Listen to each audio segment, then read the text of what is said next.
आइए दोस्तों, आपका स्वागत है संत और भिखारी की कहानी में। एक बार की बात है, एक छोटे से गांव में एक संत रहते थे।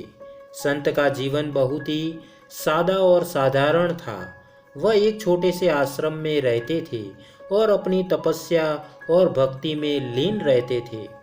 उनका जीवन गांव के लोगों के लिए प्रेरणा का स्रोत था और लोग उनसे आशीर्वाद लेने और अपनी समस्याओं का समाधान पाने के लिए अक्सर उनके पास आते थे। उसी गांव में एक भिखारी भी रहता था। वह बहुत ही निर्धन था और उसकी कोई स्थायी जगह नहीं थी।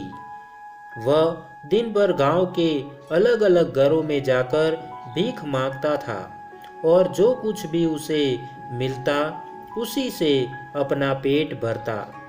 भिखारी का जीवन बहुत ही कठिनाई में बीत रहा था, लेकिन उसके मन में संत के प्रति एक विशेष आकर्षण था। वह देखता था कि संत हमेशा प्रसन्न रहते थे और उनके चेहरे पर एक अद्भुत शांति होती है। भिखारी के मन में एक दिन यह सवाल उठा कि संत इतनी शांति और प्रसन्नता कैसे प्राप्त करते हैं, जबकि उनके पास भी कोई संपत्ति नहीं है। यह सोचकर उसने निर्णय लिया कि वह संत के पास जाकर इस प्रश्न का उत्तर पाएगा। एक दिन भिखारी संत के आश्रम में गया और संत के चरणों में गिरकर बोला, हे महात्मा, मैं एक निर्धन भिखारी हूँ। मेरा जीवन बहुत ही कठिनाइयों से भरा हुआ है। मैं रोज भीख मांगकर अपना पेट भरता हूँ, लेकिन मेरे मन को कभी शांति नहीं मिली।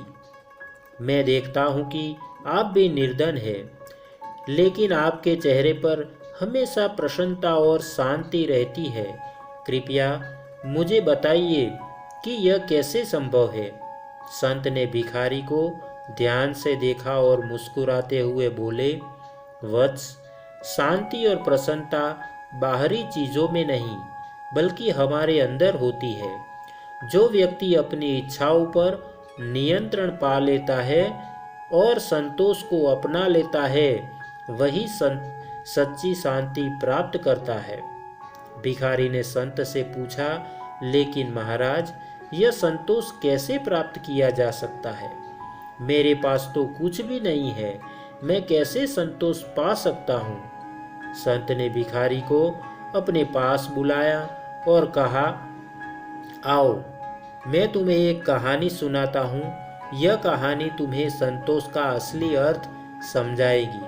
संत ने कहना शुरू किया, बहुत समय पहले की बात है। एक राजा था जिसके पास अपार धन संपत्ति थी, लेकिन फिर भी वह कभी संतुष्ट नहीं होता था। उसके पास सब कुछ था, लेकिन वह हमेशा और अधिक पाने की इच्छा रखता था। एक दिन वह एक संत से मिला, जिसने उसे बताया कि सच्ची शांति और संतोष बाहरी संपत्ति से नहीं बल्कि मन की स्थिरता और संतोष से प्राप्त होती है। राजा ने संत से पूछा कि वह यह संतोष कैसे प्राप्त कर सकता है। संत ने उसे सलाह दी कि वह अपनी सभी इच्छाओं को छोड़कर संतोष का अभ्यास करे। राजा ने संत के कहे अनुसार किया और धीरे धीरे उसने अपनी सभी इच्छाओं को त्याग दिया। इसके बाद राजा को सच्ची शांति और संतोष की प्राप्ति हुई।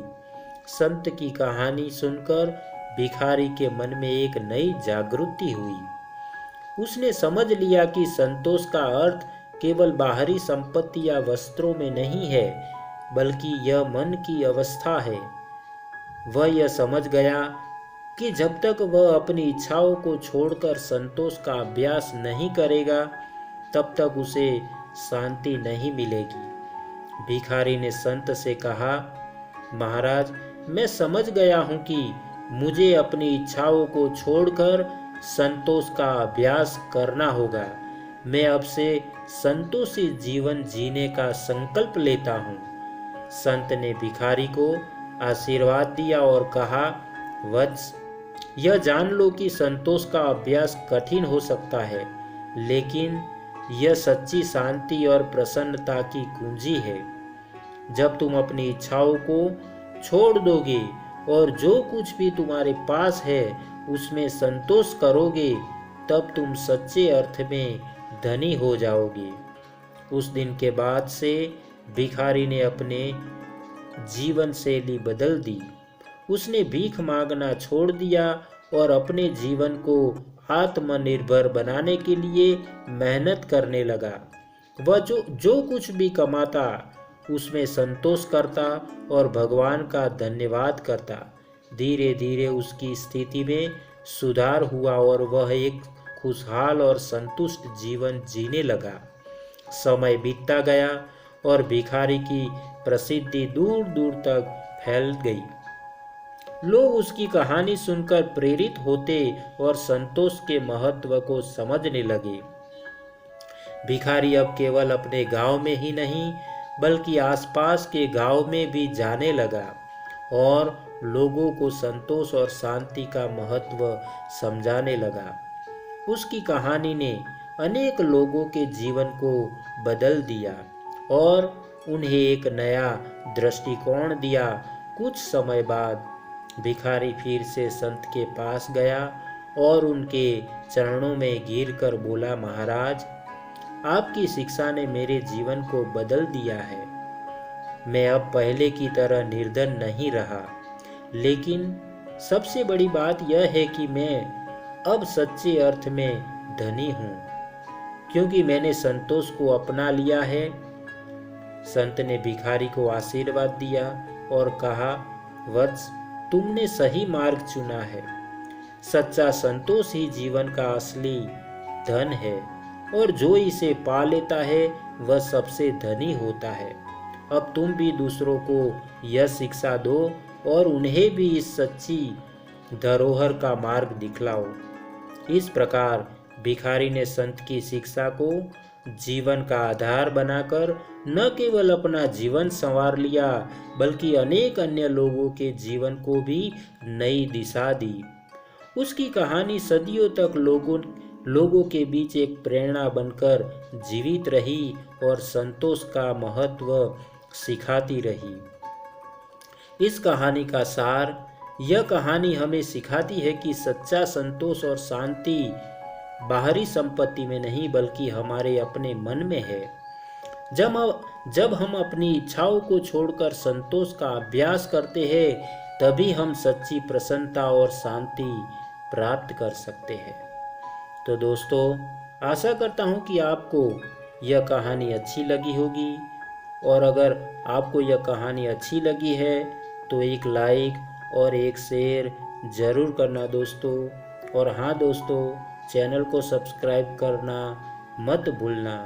आपके प्यार को इसी तरह देते रहना, क्योंकि हम आपके लिए इसी तरह की अच्छी और मनपसंद कहानियाँ लाते रहे। तो दोस्तों, आज के लिए इतना ही। फिर मिलेंगे एक और नई कहानी के साथ। तब तक के लिए आप सबको हमारा धन्यवाद। जय हिंद।